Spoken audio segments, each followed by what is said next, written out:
Agora, 13 horas e 15 minutos, secretário de Segurança anuncia medidas para resolver crise no Instituto Médico Legal do Paraná.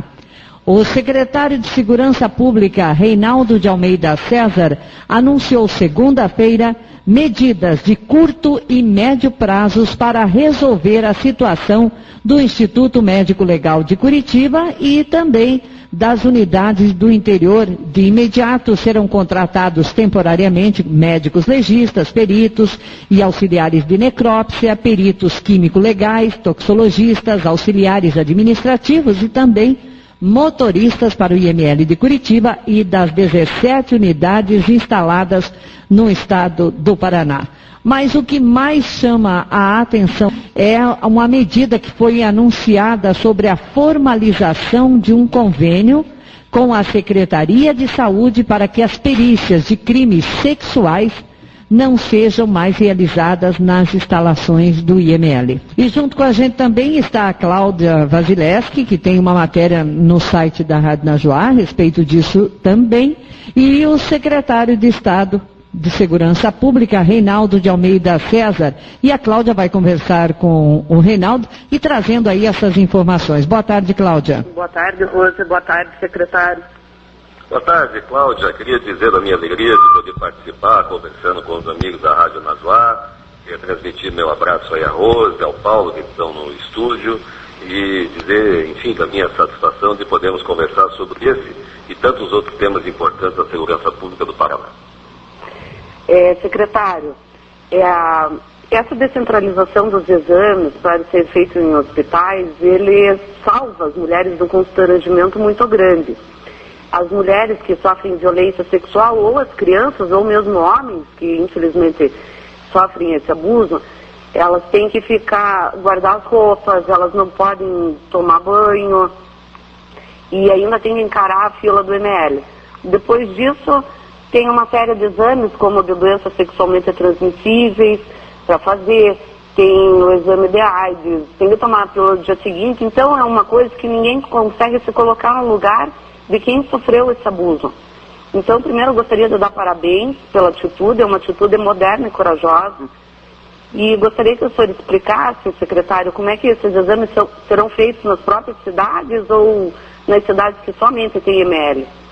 Olha, Cláudia, importante destacar desde logo o seguinte: o Código Penal brasileiro trata a questão dos crimes sexuais de uma forma muito detalhada, com uma proteção jurídica à integridade sexual, à liberdade sexual, comparando isso até mesmo aos crimes mais graves, como os crimes contra a vida, contra a integridade física da pessoa, no caso de lesões corporais, por exemplo, dos próprios crimes patrimoniais.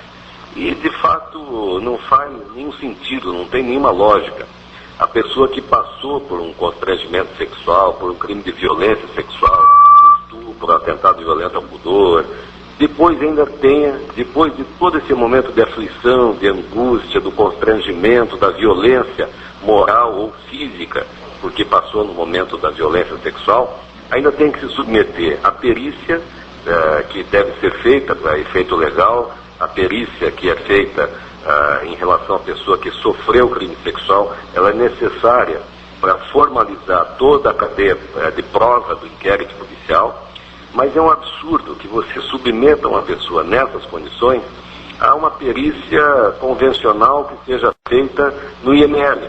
Exatamente. O local físico de instalação do Instituto Médico Legal, por si só, já é um local de tensão, já é um local de natural angústia para as pessoas que perderam pessoas próximas de convivência, amigos próximos, familiares, que estão ali aguardando a liberação de um corpo.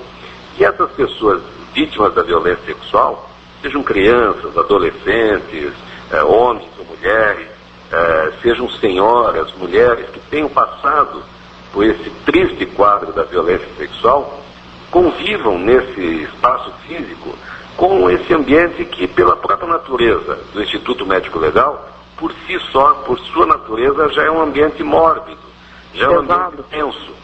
Então a nossa ideia, e daí a razão do convênio que nós estamos formalizando com a Secretaria de Estado da Saúde, E aqui eu quero destacar a sensibilidade do secretário da Saúde do Estado, Dr. Michele Caputo, que soube compreender essa dificuldade. Nós estamos fazendo um mapeamento em todo o Estado do Paraná dos hospitais da rede pública que tenham capacidade de acolher essas pessoas vítimas dos crimes sexuais, para que, como disse e repito, ao invés de elas se deslocarem até uma sede do IML, que façam num hospital público esse exame de perícia. Nós estamos vendo apenas do ponto de vista logístico, do ponto de vista legal, se isso deveria significar o deslocamento de médicos peritos do Estado, do quadro do IML, para o hospital público, ou se o médico da rede pública poderia fazer esse exame e isso teria uma guarida legal do ponto de vista da legalidade, vamos dizer, da formalização da perícia a ser feita. O importante é que, seguindo a orientação do governador Beto Richa, nós possamos humanizar o tratamento do IML, não só no que se refere à questão das violências sexuais, dessas perícias de violências sexuais, mas sobretudo também na liberação rápida dos corpos.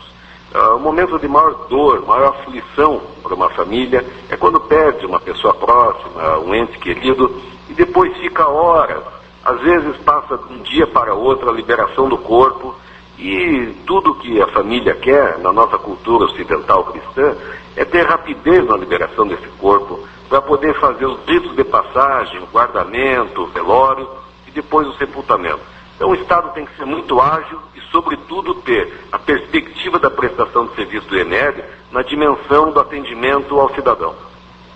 Secretário, esse convênio já está em fase adiantada? Falta muita coisa para ser ultimado ainda?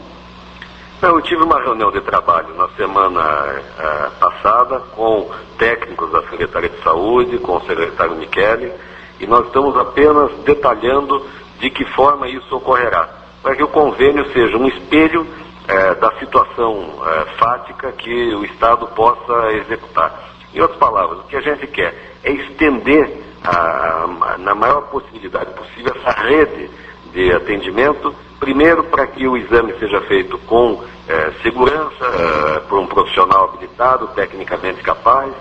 Segundo, para que não haja, como disse e reafirmo, nenhum constrangimento adicional para as pessoas que já passaram pela violência sexual. E terceiro, para que haja também uma otimização dos recursos do Estado, para que, tanto quanto possível, esse exame possa ser feito pelos médicos do próprio local da ocorrência do crime.